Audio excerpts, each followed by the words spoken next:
আসন্ন Bangladesh premier league BPL 2025কে সামনে রেখে দল গোছানোর কাজ পুরোদমে শুরু করে দিয়েছে ফ্র্যাঞ্চাইজিগুলো। এর ব্যতিক্রম নয় ঢাকা ক্যাপিটালসও। দেশের দুই তারকা ক্রিকেটার তাসকিন আহমেদ ও সাইফ হাসানের সাথে আনুষ্ঠানিক চুক্তি সম্পন্ন করার পর এবার তারা দলে ভিড়িয়েছে পাকিস্তানের বিস্ফোরক ওপেনার উসমান খানকে। গত বিপিএল আসরে চট্টগ্রাম কিংসের হয়ে মাঠ মাতিয়েছিলেন উসমান খান। তার বিধ্বংসী ব্যাটিংয়ের সাথে একটি সেঞ্চুরিও ছিল। 167 স্ট্রাইক রেটে 8 ম্যাচে 258 রান করে তিনি নিজের সামর্থ্যের প্রমাণ দিয়েছিলেন। এই প্রাক ক্রিকেটারকে এবার ঢাকা ক্যাপিটালসের জার্সিতে দেখা যাবে, যা নিঃসন্দেহে দলের ব্যাটিং লাইন আপকে আরও শক্তিশালী করবে। এর আগে ঢাকা ক্যাপিটালস তাসকিন আহমেদ ও সাইফ হাসানের সাথে চুক্তি নিশ্চিত করেছে।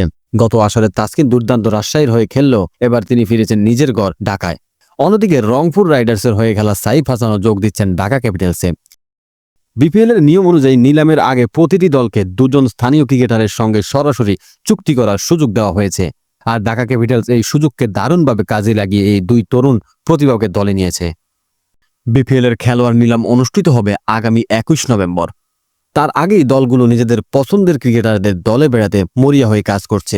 নিয়ম অনুযায়ী প্রতিটি দল নিলামের আগে সরাসরি সর্বোচ্চ 2 জন ক্রিকেটার এ এবং বি ক্যাটাগরি খেলোয়াড় কমপক্ষে 1 থেকে 2 জন বিদেশি খেলোয়াড় দলে নিতে পারবে। বিপিএল এর খেলোয়াড় নিলাম 2 ধাপে অনুষ্ঠিত হবে। প্রথম ধাপে স্থানীয় ক্রিকেটারদের নিলাম এবং দ্বিতীয় ধাপে বিদেশি ক্রিকেটারদের নিলাম। প্রতিটি দলকে নিলাম থেকে কমপক্ষে 13 জন স্থানীয় ক্রিকেটার দলে নিতে হবে। নিলামের বাইরে সরাসরি সর্বাধিক 2 জন খেলোয়াড়কে চুক্তিবদ্ধ করা যাবে।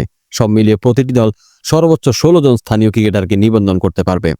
ঢাকা ক্যাপিটালসের এই দল গোছানো দেখে মনে হচ্ছে আসন্ন বিপিএল এর আসরে তারা শক্তিশালী দল নিয়ে মাঠে নামতে চলছে।